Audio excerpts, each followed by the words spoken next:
মা, ও মা, দেখা যাও আমি কাকে সঙ্গে করে নিয়ে আইছি। কি রে, এই মেয়ে কে? ওরে তো আমি চিনি নাই। তুই কি তাইলে বিয়া করে ফেলাইছস? কি রে, কথা কস না কেন? তুমি তো দেখতে পাইতাছ আমি বিয়ে করে ফেলছি, তাইলে আবার জিজ্ঞাসা করতাছ কেন? এবার তো আমাদেরকে ভিতরে যাইতে দিবা নাকি? তুই যে ঘরের ভিতর যাইবি, তোর বাপে কি কইব তা কি তুই বুঝতাছস? আমারে যদি আগে ভাগে জানাইতি, তাইলে তো কোনো না কোনো ভাবে তোর বাপেরে ম্যানেজ করতে পারতাম। মা, মেলা কাহিনী আছে, তোমার পরে বুঝাইয়া কইতাছি। এখন যেভাবে পারো বাবারে ম্যানেজ করো। চুপে চুপে তোর রুমে যাবি। যতদিন পর্যন্ত তোর বাবারে ম্যানেজ করতে না পারি, ততদিন তুই কিন্তু বউ নিয়ে রুম থেকে বের হইবি না। ঠিক আছে, যত তাড়াতাড়ি সম্ভব বাবারে ম্যানেজ করো, আর আমরারে তাড়াতাড়ি করে খাইতে দাও।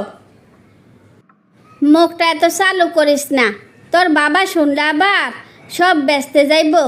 মুখ বন্ধ করে থাকিস, আমি খাবার নিয়ে আসতাছি। কাকি, তুষারের রুমে একটা মেয়ে দেখলাম, দেখতে অনেক সুন্দর, কিন্তু মেয়েটা আপনাদের কি হয়? তোর শুকুনের চোখ কেন? আমার একটু বুঝাইয়া কত। এখনের মধ্যে ভুলিয়া যাইবি ওই রুমে কাউরে দেখোস নাই।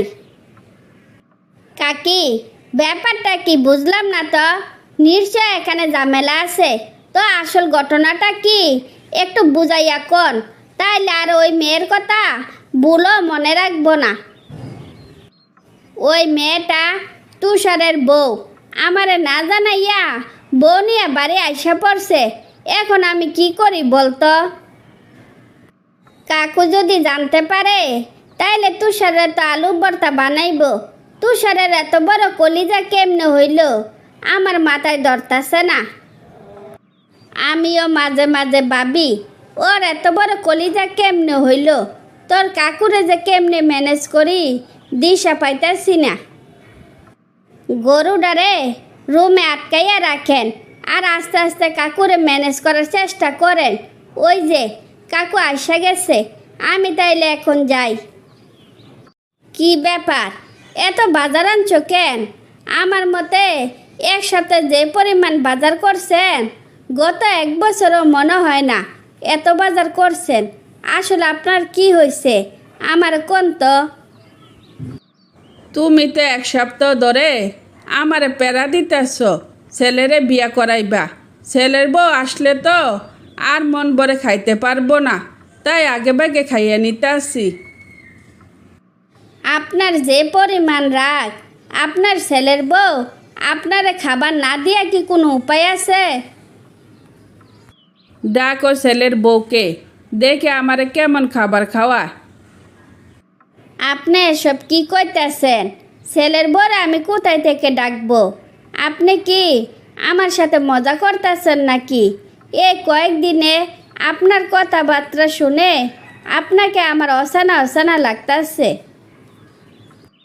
আমি এই গ্রামের মাতাব্বর, যে কোনো সমস্যা হইলে আগে আমারে ডাকে, কিন্তু আমার বউ আমার চাইতেও বড় মাতাব্বর। নিজের ঘর নিজে সামলায়, অন্যের কাজ লাগে না। আপনি তাইলে সব কিছু জানেন, এ কারণে আপনি এত বাজার সাজার করছেন। আসলে কি বয়ে আপনারে কিছু সাহস করে বলতে পারি নাই। তোমরা মা ছেলে আমারে কেমন ভয় পাও আমি আসলে বুঝি না। তোমরা মা ছেলে যা করছো ওইটারে কি ভয় বলে নাকি দুঃসাহস বলে আমারে বুঝাইয়া কও তো। বাবা, আপনার ছেলের কোনো দোষ নাই। আপনার ছেলে সত্যি আপনাকে ভয় পায়। আপনি আমরারে মাফ করে দেন। মাপ তো 1 সপ্তাহ আগে কইরা দিছি, নইলে কি এত বাজার সাজার কইরা খাওয়াইতাম? তো বাপ মা ছাইরা যে আইসা পড়লা, কাজটা কি ঠিক করলা? আমার বাপ মা আমারে জোর কইরা মামা তো ভাইয়ের সাথে বিয়া ঠিক কইরা ফেলাইছে। বাধ্য হইয়া আমি চলে আসছি। আপনার ছেলের কোনো দোষ নাই। আপনি কিন্তু আমার তাড়াইয়া দিয়েন না। আমার ছেলের বউ আমি তাড়াইয়া দিব কেন? তোমার বাপ মা তোমার খোঁজখবর না নিলেও আমার কোনো অসুবিধা নাই। তুমি তোমার মতো করে এ বাড়িতে থাকবা, তোমারে কে কোনো দিন কিছু বলবো না। বাবা, সবাই বলে আপনি খুব রাগী, কিন্তু আপনার মনটা যে এত ভালো সবাই হয়তো জানে না। কিন্তু আপনার মতো শ্বশুর পেয়ে আমি খুব খুশি। আমার ছেলে বলদ হইলেও পছন্দ কিন্তু মন্দ না। চলো এবার সবাই মিলে রাজহাঁস রান্না করব, কবজি ডুবিয়ে খাবো। আপনার মনটা যে এত উদার তা আমাদের জানা ছিল না। এত সহজে ছেলের বউরে মাইনা নিবেন কোনোদিনও কল্পনা করি নাই। এমন পরিবার পেয়ে আমি অনেক খুশি। বৌমা, এই খুশিটা যেন আমাদের সারা জীবন থাকে। মা, কথা দিলাম কোনোদিনও আপনার খুশির অমর্যাদা করব না। তারপর সবাই সুখে শান্তিতে বাকি জীবন অতিবাহিত করতে লাগলো। কি ব্যাপার, মুখটা এমনি পেশার মতো করে রাখছো কেন? অফিসে কি কোনো ঝামেলা হয়েছে নাকি? আমার সাথে কি একটু কম কথা বলা যায় না? ও কারণে এত বেশি কথা বলো কেন? বেশি কথা না বললা নিজের কাজে যাও। সব সময় এত রাগ দেখাও কেন? জন্মের পরে মনে হয় তোমার মুখে মধু দেয় নাই, তার জন্য একটু ভালো করে কথা বলতেও পারো না। আমার চাকরিটা চলে গেছে, আর কিছু শুনবা? এবার যাও, আমার একটু একলা থাকতে দাও। এক চাকরি গেছে, আরেক চাকরি আসবো, এতে মন খারাপ করার কি আছে? যাও, হাত মুখ ধুইয়া ফ্রেশ হইয়া খাইতে আসো। এভাবে ঘরে বসে থাকলে তো হইব না। 2 মাস হইয়া গেল তোমার চাকরি পাওয়ার কোনো নামগন্ধ নাই, তাই ভাবছি আপাতত আমি চাকরি করব। তুমি চাকরি করলে সংসারে কাজ করব কে? আমি সংসারে কোনো কাজ টাজ করতে পারবো না, এ আমি বলে রাখলাম।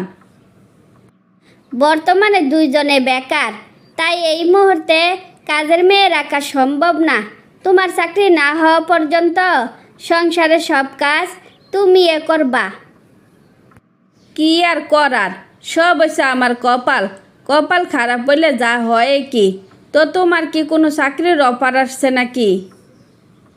ভালো একটা চাকরির অফার আসছে, 1 তারিখে জয়েন করব। আর কোনো দিন কপালের দোহাই দিও না।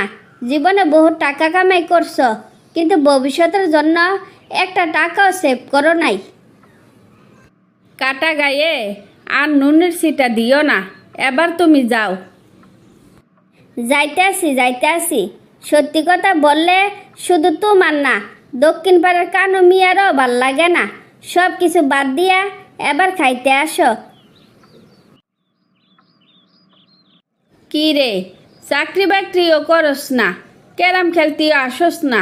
শুনলাম তোর বউ নাকি চাকরি করে, তাইলে তুই ঘরে বসে বসে কি করস? ঘরে বসে আর কি করব? হাঁড়ি পাতিল আর থালা বাসন ধোয়া মোছা করি। আর কিছু শুনতে চাস? দিন দিন সবার হয় উন্নতি, আর এদিকে তোর হইল অবনতি। ভালো হইছে, বউ চাকরি করব আর তুই পায়ের উপরে পা তুললে খাইবি আর আরাম করবি। আমি যদি পায়ের উপরে পা তুললে খাই আর ঘুমাই, তাইলে আমার সংসারে কাজ কি তুই গিয়া কইরা দিবি? আমি তো মেয়েলি কোনো কাজে পারি না, তাইলে তোরা আমি কাজ করে দিব কেমনে? আসলে দোস্ত, সংসারে কাজ করতে কেমন লাগে রে? সকালে আমার বাসায় যাইস, নিজের চোখে দেখবি আর বুঝবি কাজ করতে কেমন লাগে। থুর শালা, ফাইজলামি বাদ দিয়া সত্যি করে বলতো কাজ করতে কেমন লাগে? সারাক্ষণ আমারে দৌড়ের উপরে থাকা লাগে। অফিসে করছি 1 কাজ, আর এখন করা লাগে 100 কাজ। এবার বুঝা লইস কাজ করতে কেমন লাগে। কোনো ব্যাপার না, আগে ভাগে কাজ শিখে রাখবো। আমার বউকে আমি কাজে সাহায্য করব, যাতে বউর কোনো কষ্ট না হয়। কি ব্যাপার আজকে তোমার এত হাসি খুশি লাগতেছে কেন? এই জীবনে কোনো দিন তো তোমার হাসি মুখ দেখি নাই, তো কোনো গুড নিউজ আছে নাকি? গুড নিউজ ব্যাড নিউজ সবে আছে। আমার আগের অফিস থেকে আমার আবার ডাকছে, তাই এত হাসি খুশি লাগতাছে। এখন তো দুইজনে চাকরি করব, তাইলে কি মর্জিনারে বলবো সংসারের কাজগুলো যেন ওই করে দেয়? মর্জিনার নাম নেওয়া মাত্রই মর্জিনা হাজির। কি রে মর্জিনা, তোর কি খবর? কি মনে করে আইসস? ভাইজান, মায়ের শরীরটা ভালো না, ওষুধ ফুরাইয়া গেছে, তাই বাবির কাছে কিছু টাকার জন্য আসছিলাম। তোর বাবির কাছ থেকে টাকা নিয়ে ওষুধ আনিস, আর তোর মায়ের শরীর ভালো হইলে তোর বাবিরে কাজে একটু সাহায্য করিস। মর্জিনারে কিছু টাকা বাড়াইয়া দিও, যাতে বাজার সাজার করতে পারে। ভাইজান, আপনি আমার অনেক উপকার করছেন, আপনার উপকারের কথা কোনোদিনও বলবো না। টেনশন করিস না, আমরা যতদিন বেঁচে থাকবো ততদিন তোর আরে দেখাশোনা করব। যা, আগে ওষুধ নেওয়া বাড়ি যা। তুমি গোমরা স্বভাবের হইলেও তোমার মনটা অনেক ভালো। আশেপাশের সবার ভালোই খোঁজখবর রাখো, শুধু ঘরের বউটার খোঁজখবর রাখতে পারো না। আমি চাকরি না হারাইলে বুঝতাম না সংসারে কাজ করা কতটা কষ্টের। এখন থেকে তুমি আর চাকরি করবা না, মর্জিনারে নিয়া সংসারটারে গোছাইয়া রাখবা। যা হোক, শেষ পর্যন্ত আমার কষ্টটা তুমি বুঝছো, তাতে আমি খুশি।